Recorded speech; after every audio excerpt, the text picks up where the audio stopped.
Understanding villages, an Indian perspective. India does not live in towns, but in village. We are inheritors of a rural civilization. Quote by Mahatma Gandhi ji. Welcome dear students. In this session, we will be learning about villages in India. According to sociologists, villages are not independent and self-sufficient units. A village can be defined as a basic unit for rural areas. It is a revenue village which has definite surveyed boundaries.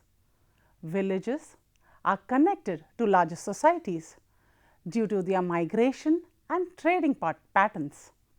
This is unlike our general understanding of villages. We always learn of villages as self-sufficient units. Villages are impacted by forces of caste, rural-urban interactions. Furthermore, the technological and modern forces also help in understanding the concept of village. Villages in India are considered as an income generating unit for the purpose of governmental operations. For administrative purposes and the census of India, the areas which have definite boundaries in the rural areas and generate income are considered as a village. At times, hamlets of villages may be considered as one unit of a village. Now, in this session, we are going to learn about the factors that define a village: structure of the village, economic system, caste and kingship, religious systems, political systems. To begin with, we will start with factors that define a village rural area. Sociologists have argued that various factors together can be used to describe an area as a rural area. The most commonly discussed attributes of rural areas is the caste system. However, there are other factors that are also contributing to the understanding of a rural area or a village. Some of the factors are clan, kin, polity or economy and so on, which are specific to a particular area. Rural is mostly characterized by informal relationships, homogeneous lifestyles and similarly in caste and communal practices. Marriage and kinship is another major demarcation, as people from one rural area usually marry only in their own community and village. Marriage with an outsider is a taboo and considered extremely unacceptable. The economy of the village is at the same time self-sufficient, where one community in the village is engaged in one trade and the other community in some other trade. And through mutual exchange of goods, both communities are able to sustain. We will look at factors that define the structure of a village or a rural area. The first one, the most common structure of villages is the one which are usually clustered together around the fields and agricultural lands. This can usually be either a group of houses which are surrounded by fields. There can be cluster of houses which form groups that are also surrounded by fields. At times, these clusters are attached to the villages. Point 3. There can be row houses like settlements, wherein the houses can be separated by their compound walls. However, there is very little difference between villages in terms of geographical boundaries and hence very difficult to distinguish between villages based on the distance between the houses. Fourth point, there are clusters of 2 or 3 houses, more like a scattered houses or settlements. These types of scattered settlements are usually found in hilly areas. The demarcation of these villages are also not very clear physically. The boundaries of the villages are not well defined in such types of settlement. Village life is usually classified as being simple. The relationships are usually understood as being simple and directly linked to nature, either through links to lands, animals or plants. The occupations are mainly agriculture, though not all communities engage in agriculture. Even if a community is not engaged in agriculture for sustenance, the community will trade the goods they make for the agricultural products. Usually, the engagement in the economic activity is for sustenance and not for profit making.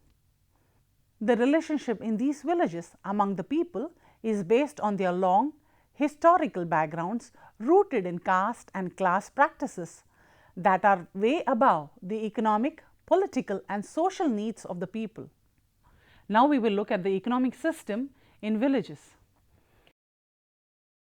India during the pre-British era was known for the Jajmani system, which was like the feudal system in pre-industrial phase.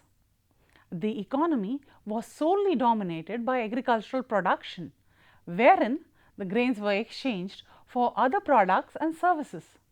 The domination of landlords, lack of modernization and technology limited the growth of markets. Every village or outside the boundaries of the village, there would be weekly markets where goods not produced in the villages were available for sale. These markets also proved that the villagers were not self-sufficient and that the villagers depended on these markets to procure goods from the towns and cities. These goods from the market were usually used for occasions in the villages. Hence, this market were not only places for economic activities, but also places for recreation and areas of socialization. The small cluster of houses must have been higher during the pre-British era, as the irrigation projects initiated by the British enabled larger number of households to be supported by these development schemes. Studies showed certain villages had castes providing certain services to the villagers in their own village and the neighboring villages as well.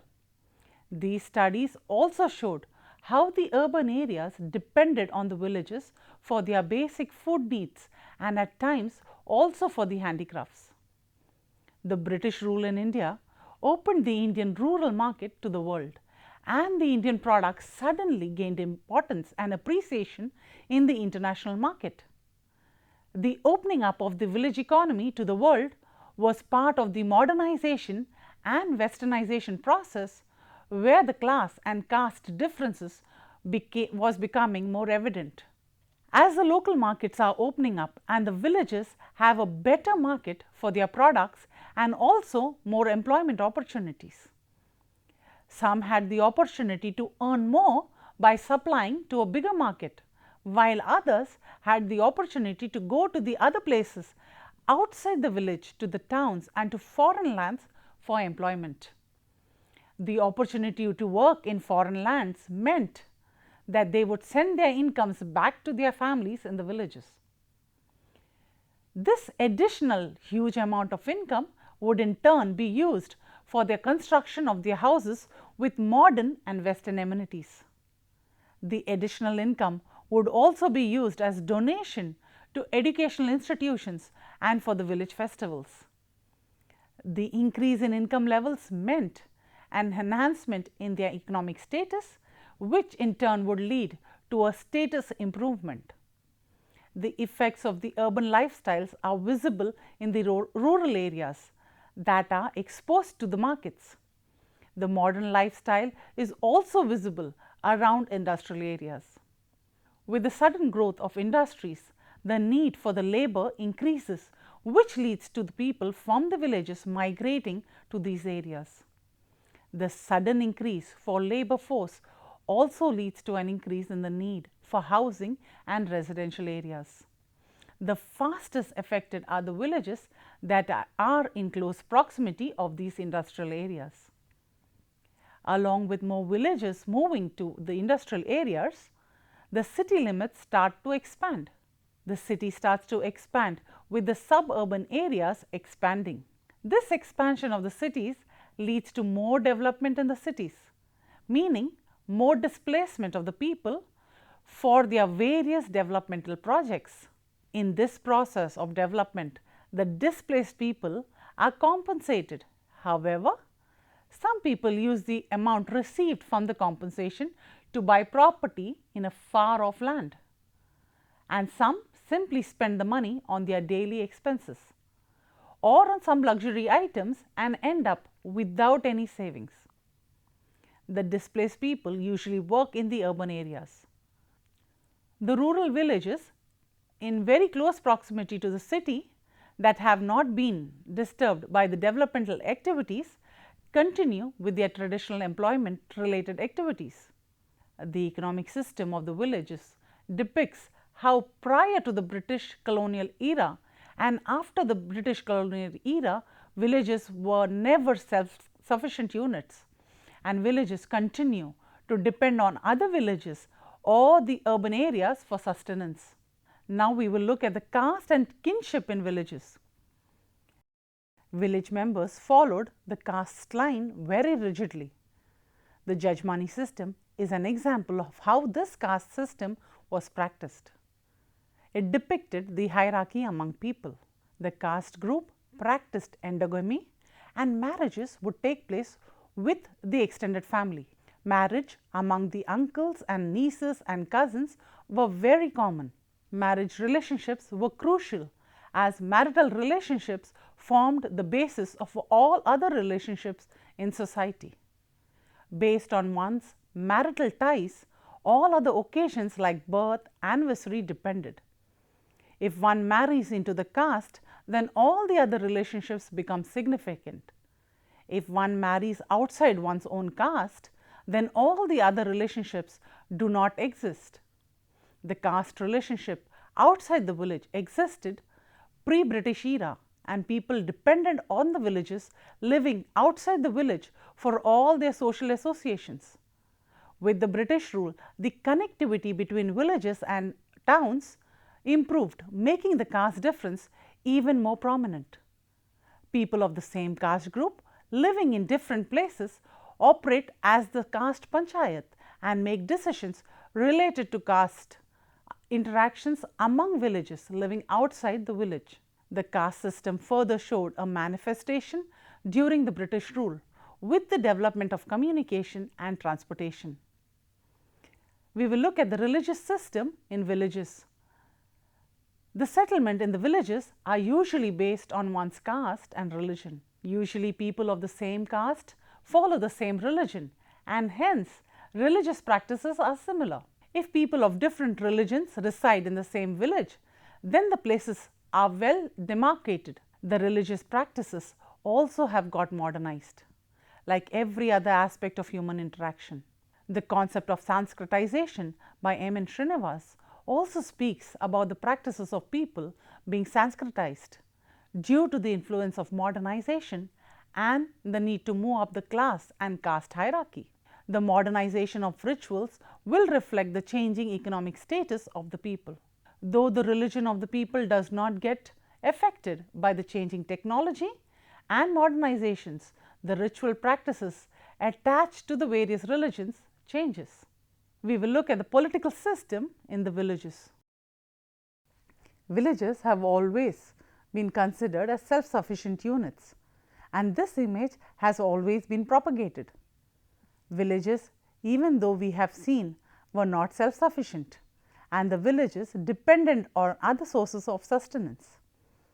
The social contact for economic transaction started redesigning the cultural practices of people based on their economic status. The life of villages started modifying based on their economic status and their interpretation of modern lifestyle. As the communication and transportation increased with the British rule, the political structure of the village also started becoming more evident. Through the process of modernization, the political structure of the village showed how the elders in the village, elders in terms of their status and authority, were sole decision making units.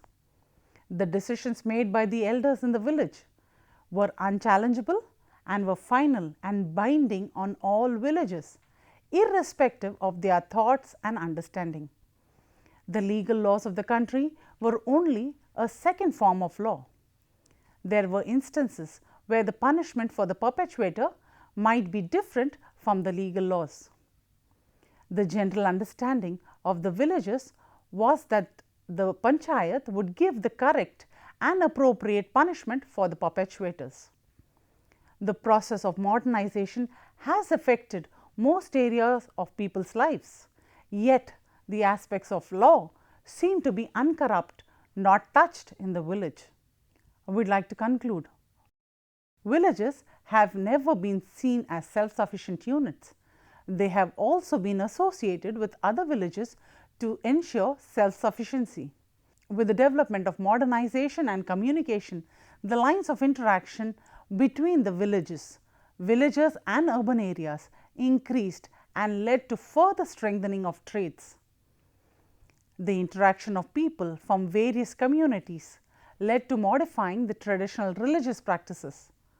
Even though the practices get modernized, they still continue to be traditional at the roots.